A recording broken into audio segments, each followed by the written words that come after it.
আসসালামু আলাইকুম। আজকে আমরা জানব মাল্টি ডাইমেনশনাল অ্যারে কি। মাল্টি ডাইমেনশনাল অ্যারে হচ্ছে এমন এক ধরনের অ্যারে যেখানে একটি অ্যারের ভিতরে এক বা একাধিক অ্যারে ব্যবহার করা হয়ে থাকে। এজন্য আমি প্রথমেই একটা ভেরিয়েবল নিলাম কালার্স নামে, যার ভেতরে আমি একটা অ্যারে নিলাম। এখন এই অ্যারের ভেতরে আমি একাধিক অ্যারে ব্যবহার করব এবং প্রত্যেকটা অ্যারেকে আমি কমা দিয়ে আলাদা করে দিব। তবে সবার শেষে যে অ্যারেটা থাকবে সেটাকে কমা দেওয়ার প্রয়োজন নেই। এখন এই অ্যারের ভেতরে আমি ভ্যালু দিলাম গ্রিন। গ্রিন যেহেতু স্ট্রিং ভ্যালু, তো অবশ্যই আমাকে এটা কোটেশনের ভিতরে দিতে হবে। তারপর আমি কিছু ইন্টিজার ভ্যালু দিয়ে দিলাম। একইভাবে আমি বাকি অ্যারেগুলোতেও ভ্যালু দিয়ে দিব। Red 30, 14, blue 15, 16। আমরা কিন্তু আগে থেকেই জানি যে অ্যারের ইন্ডেক্স নাম্বার শুরু হয় 0 থেকে। যেমন এই অ্যারেটার গ্রিনের ইন্ডেক্স নাম্বার হচ্ছে 0, 10 এর ইন্ডেক্স নাম্বার হচ্ছে 1 এবং 20 এর ইন্ডেক্স নাম্বার হচ্ছে 2। আবার আমি যেহেতু এখানে একটা অ্যারের ভিতরে আরও 3টা অ্যারে ব্যবহার করেছি, সেহেতু এই অ্যারেগুলোরও কিন্তু ইন্ডেক্স নাম্বার রয়েছে। যেমন প্রথম অ্যারেটার ইন্ডেক্স নাম্বার হচ্ছে 0, তারপরেরটা 1 এবং শেষের অ্যারেটার ইন্ডেক্স নাম্বার হচ্ছে 2। এখন আমি যদি এই দ্বিতীয় অ্যারেটার রেড ভ্যালুটাকে রিটার্ন বা ইকো করতে চাই, তাহলে আমাকে প্রথমেই এই ভেরিয়েবলস নেম লিখতে হবে এবং তারপর 2টা ইন্ডেক্স হবে।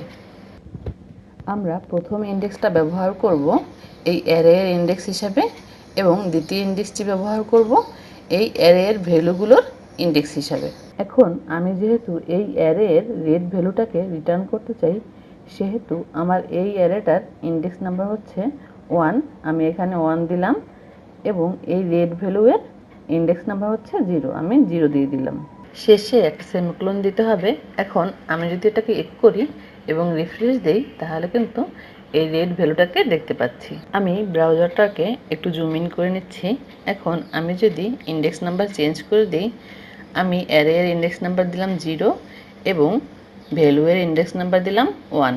এখন আমরা যদি রিফ্রেশ দিই, তাহলে কিন্তু এই 10 ভ্যালুটা দেখতে পাবো, কারণ এখানে 0 ইন্ডেক্স নাম্বার বলতে প্রথম অ্যারেটাকে বোঝানো হয়েছে এবং 1 হচ্ছে এই প্রথম অ্যারের 10 ভ্যালুয়ের ইন্ডেক্স নাম্বার। এখন আমি রিফ্রেশ দিলে 10 ভ্যালু দেখতে পাচ্ছি।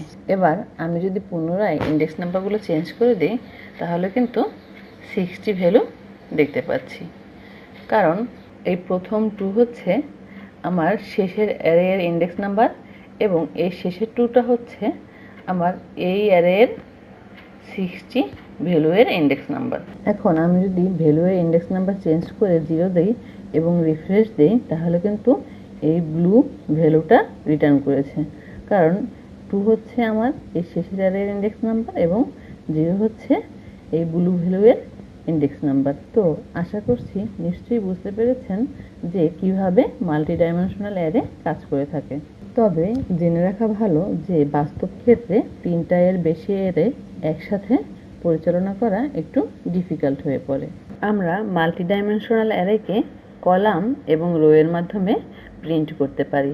এখন আমরা সেটাই দেখব। আমরা এই লাইনটাকে একটু কমেন্ট করে নিচ্ছি।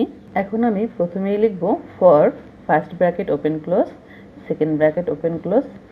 এখানে আমার ভ্যালু রিটার্ন হবে আর এখানে ফর লুপের কন্ডিশন হবে। আর ফর লুপের কন্ডিশন কিভাবে লিখতে হয় সেটা আমরা এর আগেই ফর লুপের টিউটোরিয়াল ক্লাসে জেনেছিলাম। আমি আগেই বলেছি যে এখন আমরা মাল্টি ডাইমেনশনাল অ্যারেকে রো এবং কলামের মাধ্যমে প্রিন্ট করব। এই যে এখানে 3টা অ্যারে, এই 3টা অ্যারেকে আমি রো এর মাধ্যমে প্রিন্ট করব এবং এই অ্যারেগুলোর ভেতরে থাকা ভ্যালুগুলোকে আমি কলামের মাধ্যমে প্রিন্ট করব। প্রথম ফর লুপে আমি ভেরিয়েবল রো ব্যবহার করব এবং এই ফর লুপের ভেতরে পরবর্তীতে আমরা আরও একটা ফর লুপ ব্যবহার করব, যেখানে আমরা কলাম ব্যবহার করব। আমি প্রথম ফর লুপের ইনিশিয়ালাইজেশন শুরু করলাম 0 থেকে, অর্থাৎ variable rho equal 0, variable rho less than 3, অর্থাৎ ভেরিয়েবল রো যদি 3 এর থেকে ছোট হয় তাহলে কি হবে, ভেরিয়েবল রো ইনক্রিমেন্ট হবে, অর্থাৎ ভেরিয়েবল রো প্লাস প্লাস। এবার এখানে আমি আমাদের রো এর নাম্বারটা প্রিন্ট করে দেব। এই জন্য আমি একটা h5 ট্যাগ নিলাম, যার ভেতরে আমি বলে দিলাম rho number is variable rho. এখন আমরা এই ফর লুপের ভেতরে আরও একটা ফর লুপ ব্যবহার করব, তবে সেই ফর লুপটাকে আমরা একটা ইউএল ট্যাগের ভেতরে নিয়ে নিব। ইউএল ট্যাগটাকে ক্লোজ করে দিলাম। আমি আবার লিখলাম for first bracket open close second bracket open close. এখানে আমি আমার কন্ডিশন বলে দেব। বললাম ভেরিয়েবল কলাম ইকুয়াল 0, অর্থাৎ 0 থেকে ইনিশিয়ালাইজ হচ্ছে। তারপর ভেরিয়েবল কলাম লেস দেন 3। আমি আবারও বলছি, এই প্রথম ফর লুপের ভেরিয়েবল রো হচ্ছে আমার এই অ্যারের ইন্ডেক্স নাম্বার, এবং দ্বিতীয় ফর লুপে এই ভেরিয়েবল কলাম হচ্ছে এই অ্যারেগুলোর ভেতরের ভ্যালুগুলোর ইন্ডেক্স নাম্বার। তাহলে আমি কি বলেছি, ভেরিয়েবল কলামের ইনিশিয়ালাইজেশন হচ্ছে 0 থেকে, এবং ভেরিয়েবল কলাম লেস দেন 3, অর্থাৎ অ্যারের ভ্যালুগুলো যদি 3 এর থেকে ছোট হয় বা কম হয় তাহলে কি হবে, ভেরিয়েবল কলাম প্লাস প্লাস। এখন আমরা রিটার্ন ভ্যালু ইকো করব, তবে আমরা যেহেতু এর আগে ইউএল ট্যাগ ব্যবহার করেছি সেহেতু আমরা অবশ্যই ইকো এর ভেতরে এলআই ট্যাগ ব্যবহার করব। আমি এলআই ওপেন ট্যাগ এবং ক্লোজ ট্যাগটাকে আলাদাভাবে কোটেশনের ভেতরে নিয়ে নিলাম। এবার আমি যে রিটার্ন ভ্যালু দেখতে চাই সেটাকে এই দুইটা এলআই ট্যাগের মাঝখানে কনক্যাট করে দিয়ে দিব। আমি ঠিক আগের মতো ইকোটাকে কপি করে নিয়ে আসছি এবং এখানে দুইটা কনক্যাট সিম্বল দিয়ে তার মাঝখানে পেস্ট করে দিচ্ছি। যেহেতু এখানে এই প্রথম ইন্ডেক্সটা হচ্ছে আমার এই অ্যারেগুলোর ইন্ডেক্স নাম্বার, সেহেতু আমি এখানে ভেরিয়েবল রো বলে দেব, এবং এই দ্বিতীয় ইন্ডেক্সটা হচ্ছে আমার ভ্যালুগুলোর ইন্ডেক্স নাম্বার, সেহেতু আমি এই ভ্যালুয়ের জায়গায় ভেরিয়েবল কলাম বলে দিব। এখন আমি যদি রিফ্রেশ দেই তাহলে কিন্তু 43 নাম্বার লাইনে এরর দেখতে পাচ্ছি।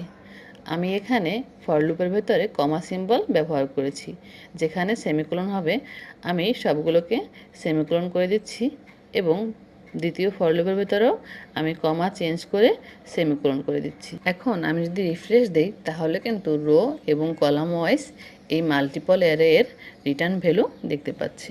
আমি পুনরায় বলছি, আমার প্রথম ফর লুপটা যখন প্রথমবার ঘুরলো তখন সে এই 0 ভ্যালুটাকে রিটার্ন করলো এবং ইনক্রিমেন্ট হওয়া 1 ভ্যালুটাকে নিজের কাছে রেখে দিল।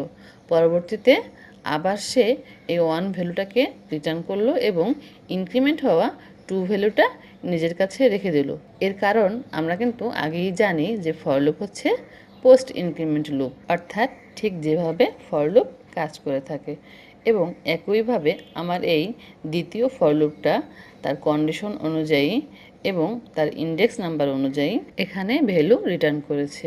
তো আশা করছি নিশ্চয়ই বুঝতে পেরেছেন যে আমরা কিভাবে একটা ফর লুপের ভেতরে আরেকটা ফর লুপ ব্যবহার করে এবং রো ও কলাম ব্যবহার করে কিভাবে এই মাল্টি ডাইমেনশনাল অ্যারে এর ভ্যালুগুলোকে রিটার্ন করেছি। ধন্যবাদ।